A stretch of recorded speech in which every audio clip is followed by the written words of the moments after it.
All, this is Dr. Mobeen Sayed from drbeen.com. Welcome to one more show. Today, I wanted to go over some of the news that is out there, and people have been asking me questions about them. So let us start our discussion. I'm going to share my screen. And the very first thing that I want to do is the comment by Dr. Zelenko. This is a really important comment. And here it is. Dr. Zelenko, under my video, and I have the link in the description for that video, he wrote, so this is the video in which we talked about his study. He said, "Thank you, Dr. Bean. I want to discuss a frequent comment that I'm getting from others. One critic is that I did not know the medical history of the control group," meaning he had the history of his own patients, but the control group was really other patients from the community that were managed by many other doctors. So, of course, the public record does not provide you a complete history of them. So he said, one criticism is that I did not know the medical history of the control group. This is true and therefore results in a selection bias, meaning what are the folks who are selected in one group versus another group. However, the bias was against me, against Dr. Zelenko, and let him explain. And he says, let me explain.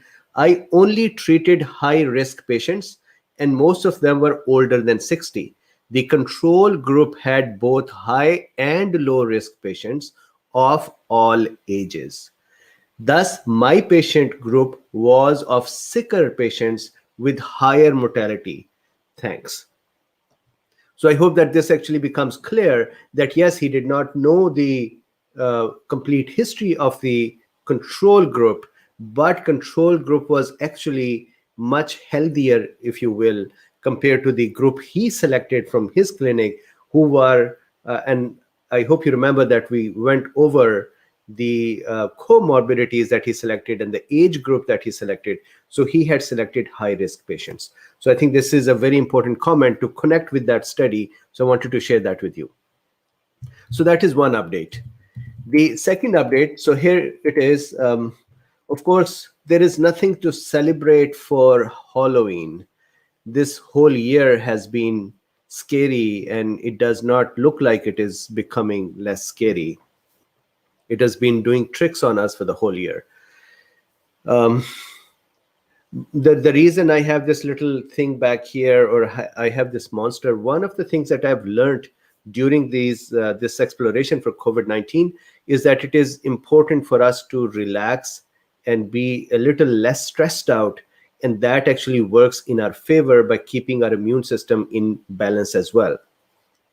So every day I try to figure out what is it that would cause cool beans to relax a little bit. Sometimes I'm debunking some news, sometimes I'm clarifying something, and sometimes I'm explaining some mechanisms. The basic takeaway under all of that is that, is there a way that we can figure out ways to protect ourselves and stay relaxed while we go navigate this time? And I'm happy that I'm able to do some service here. So this is the Dr. Zelenko's comment. The second is Regeneron. So Regeneron, I think you must have heard this news on October 8. They have said that we have applied for emergency use authorization. So this is the same antibody cocktail that was given to President Trump as well. I have done a complete video about it just to remind and refresh. Regeneron is actually a combination of two monoclonal antibodies. This is why they're calling it cocktail. If it was just one, they would simply call it monoclonal antibodies. And many companies are making monoclonal antibodies against the spike protein of SARS-CoV-2. However, Regeneron actually has two monoclonal antibodies that are present together, and they attack two separate parts of the spike protein. So if this is the spike protein, let's say my fist here, and so one antibody is attacking here and the other antibody is attacking here, so then it is very difficult for virus to evade and escape from those antibodies. And so the neutralizing capability of the antibodies are enhanced. So Regeneron is actually much better than many other monoclonal antibodies. Full disclaimer here, I have no interest financial or any other way with Regeneron. So they have requested for the emergency use authorization. They also said that this is the interesting part. I hope that this happens quickly. They said that under this agreement with the US government, initial dose of the cocktail, if an EUA is granted, the government has committed to making these doses available to the American people at no cost and would be responsible for their distribution. So government would help distribute and would pay for them. So I hope and I pray that the EUA is granted quickly so that people can be treated early on with these antibodies and nobody has to become aggravated in the disease and or die. So then they say that there are currently enough doses available for 50,000 patients, and the company plans to manufacture enough for 300,000 within the next few months. Again, I think these are less. 50,000 new cases are appearing every day. But if we, if we select the Regeneron's one with the milder cases to moderate cases, not later than them, because then the immune dysregulation would start. So this needs to be still early on, but let's say if not too early, then those who are dropping in oxygen level, it should be given to them. Then there is a skepticism by an expert, associate professor for emergency medicine and public health at Brown University. My response after I read this, that is, I am sure he does have detectable antibodies. Okay, so this was an interesting comment here. The President Trump, when he got this drug, his doctor made a comment that when they tested Trump's blood, he had antibodies. So then this professor said that, associate professor said that, of course he had antibodies because Regenerons are antibodies. And that is fine. I mean, there's nothing to fight about that. Yes, antibodies were given. So this is the situation with the Regeneron.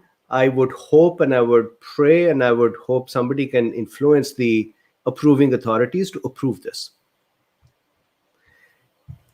Then this is another comment which a few days ago became a lot of noise about it, that Fauci says that vaccine will only prevent symptoms, not block the virus. And I wanted to talk about this, that how much worried should we be? What is he saying? Is it really interesting for us or not? So let me just play a few seconds of Fauci's statement, and then I would explain that this is actually nothing weird as well. This was not a newsworthy thing to discuss, but I should clarify it anyways, that what does he mean? Prevent symptomatic disease, not necessarily to prevent infection. That's a secondary endpoint. But the primary thing you want to do is that if people get infected, prevent them from getting sick. So I'm going to explain this part, that what does this mean? And this seemed to be something that was important for lots of news. So look, we have talked about the vaccines.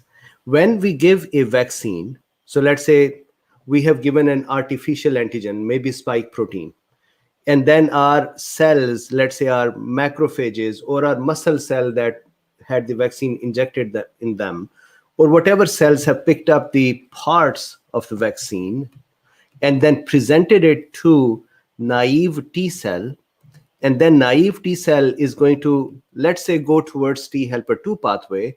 It goes T helper 2 pathway. This is just for our simplicity, which then causes a B cell to become a plasma cell, correct?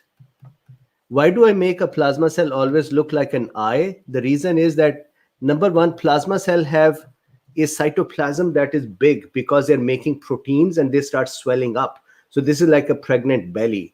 And secondly, their nucleus opens up because the nucleus is working very much. And so the chromatin in the nucleus, or the genetic material in the nucleus, opens up. So when you look at it under a microscope, the nucleus looks open like a captain's, the ship's captain, the sailing ship, like a captain's wheel of the ship. So this is why I make it like this, so it looks like an eye. Anyway, so these B cells are going to start making antibodies, correct?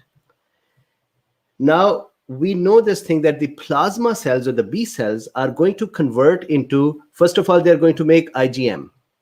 Then they are going to class switch and make IgG. Then they are going to class switch again and they would make IgE and then IgA. And they always make IgD as well in the beginning with IgM. So this is their natural process. Now, the question is that when the vaccine is given, what antibodies are produced? So, of course, we have the antibodies IgG that are very important, and we have antibodies IgA that are very important.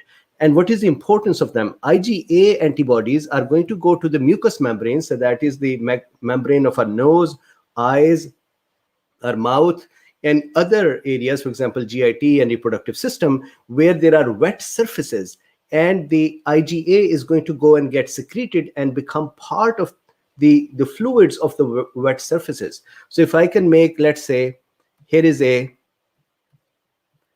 piece of tissue from our mouth, and these are all the cells in it, then what would happen is in front of the cells will be a wet surface, correct? This is the saliva, for example, in our mouth. Now, this wet surface will contain IgA in it. So now imagine I was given a vaccine and I have IgA in my mucous membranes. Ideally now, when the virus actually visits, remember, virus, when it lands in our body, it is called infection. And when it increases in number, it is called infection. When it reaches a point where it causes symptoms, that is called disease. For example, in case of SARS-CoV-2, we have SARS-CoV-2 infection. That simply means virus arrived in our body and maybe increasing in number. But when we have the symptoms, then we say we have COVID-19. That is a disease, correct? So now, let's say that the virus appears in our mouth. We got it from some surface, or we got it from somebody's breath. Ideally, it is possible that the IgAs that are present here, they are going to connect with this virus and they are going to neutralize it. They're going to bind with the virus and just stick out there in the wet fluid, and then either we would swallow or spit, or we'll spit it out, or we'll do gargles, whatever, the virus will be thrown out. Now, let's say if we do not have enough IgAs, then it is possible that the virus would actually end up inside the cells and start increasing in number. That is called the infection. So when we go back to Fauci's statement that he would like that in the first case of the vaccine, it is not necessary that vaccine blocks the virus.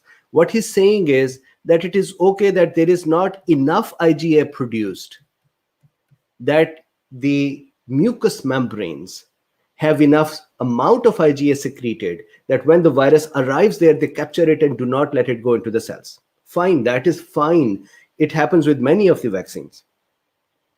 The second thing he's saying is that, all right, once the virus has arrived in a cell, it escaped the IgA's defense. It is inside the cell, and now cell is presenting it on its surface and saying, hey, I am infected.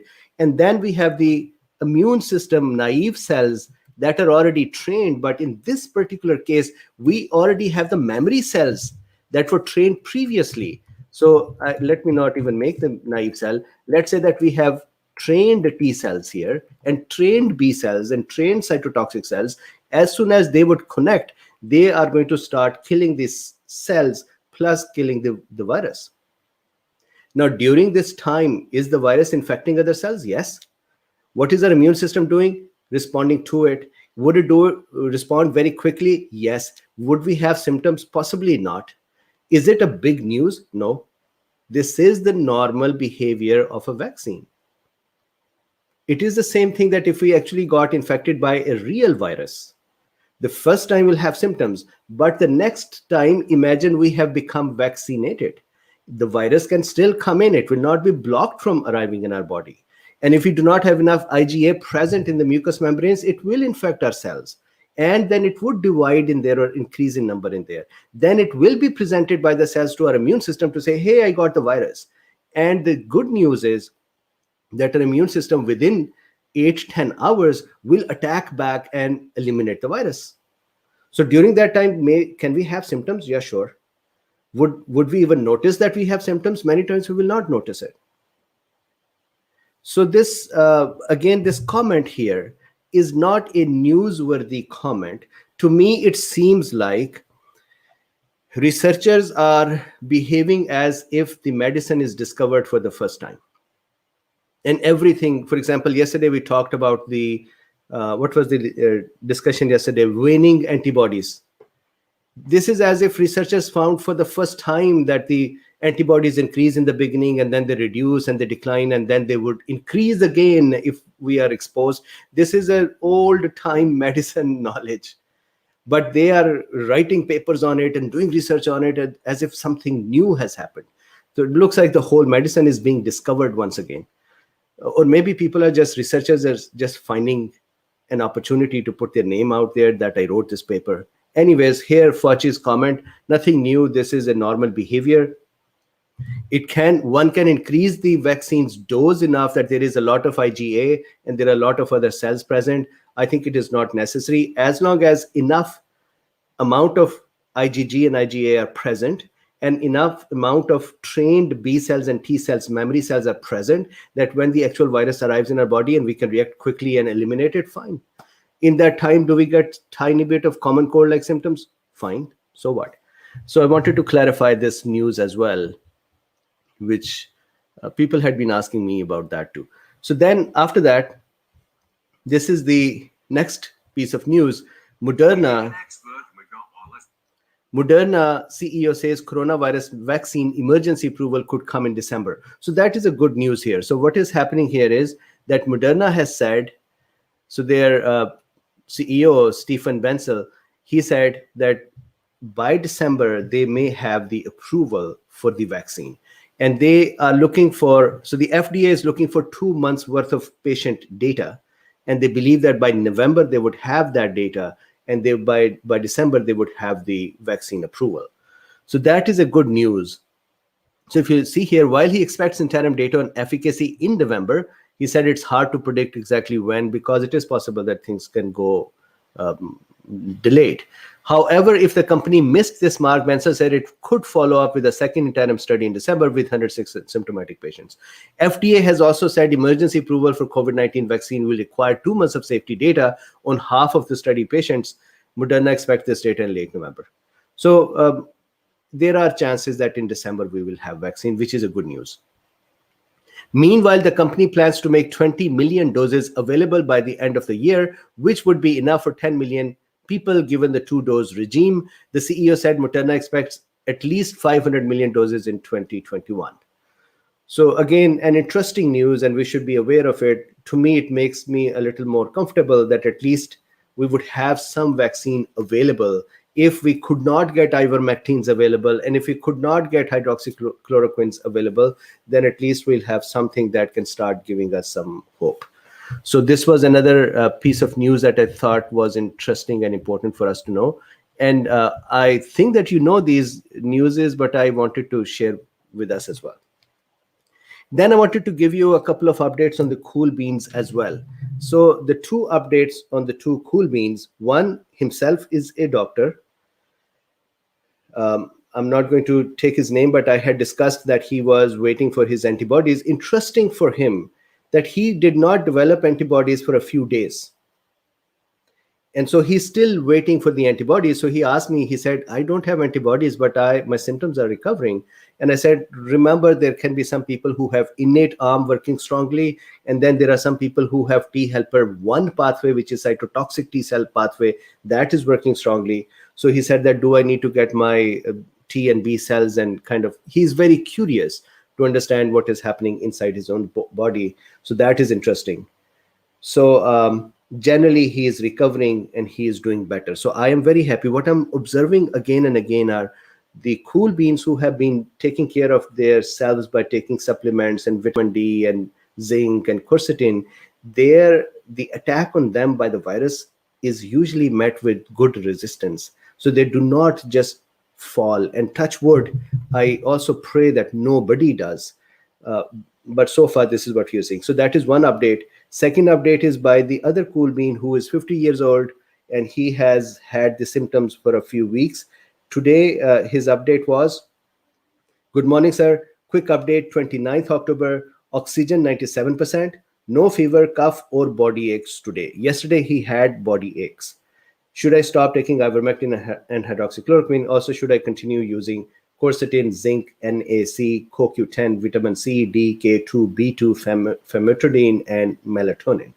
So I responded to him and I said, you can stop ivermectin and hydroxychloroquine and famotidine, but keep the other supplements going. So this is another good news that on the cool bean side. Then a couple of more things. One of the things is that some folks had left a comment that, hey, Mubin, you are a sycophant when you talk with Dr. Paul Marik or with Zelenko. And as much as people leave comments that are weird and I just delete them, I want to clarify this. For me, at this time, the objective is the people who are our heroes are the ones that I'm fan of. Paul Marik is our hero. He has offered a protocol, a comprehensive way of working that can offer so much hope. Same is true for Dr. Zelenko. Same is true for Dr. Didi Role or Raul. And same is true for Bangladeshi doctor who is working with ivermectin and doxycycline. These are the people who are my heroes. So when I talk with them decently and when I talk with them with my eyes sparkling that I'm talking with, I'm being their fan, I have no embarrassment about that and I have no shame about that. And then a sycophant actually means that you are praising someone to get away with something. I'm not getting away with something other than the knowledge that they have to share with us that can go to cool beans. So I love that and I'm fine being a sycophant that way. Some of the folks had asked me to stop doing this. So no, I will not stop doing this. Then yesterday in my discussion where we were talking about the waning antibodies, I missed a point that somebody then sent me a note saying, hey, you promised to talk about it and you forgot to talk about it. That was that in yesterday's study, we saw that the healthcare workers in 3 months, their antibodies did not reduce. And the reason is very simple. They were continuously exposed. This is the behavior of our immune system. This is why the waning antibodies should not be a news anymore.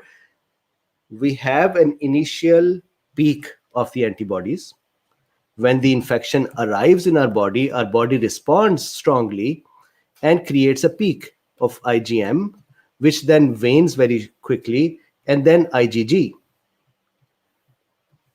Usually IgG appears a few days later, but in case of SARS-CoV-2, they both appear together, IgG. Then the IgG goes down as we discussed yesterday, and then a baseline IgG stays on until there is a re-exposure, and then the memory B cells, they wake up and they say, all right, I'm going to make antibodies, and they increase the amount of antibodies. Now, a healthcare worker is continuously exposed to the virus, so they do not have a chance for their B cells to go to sleep. They do not have a chance for their memory cells to not function. And so they are always making antibodies, and as more and more exposure occur, their body just keeps making more and more antibodies. So this is a very important clue for us to understand and for those researchers to understand as well, that when they saw the healthcare workers that their antibodies are not waning, then they should say that the immune system is behaving as it should.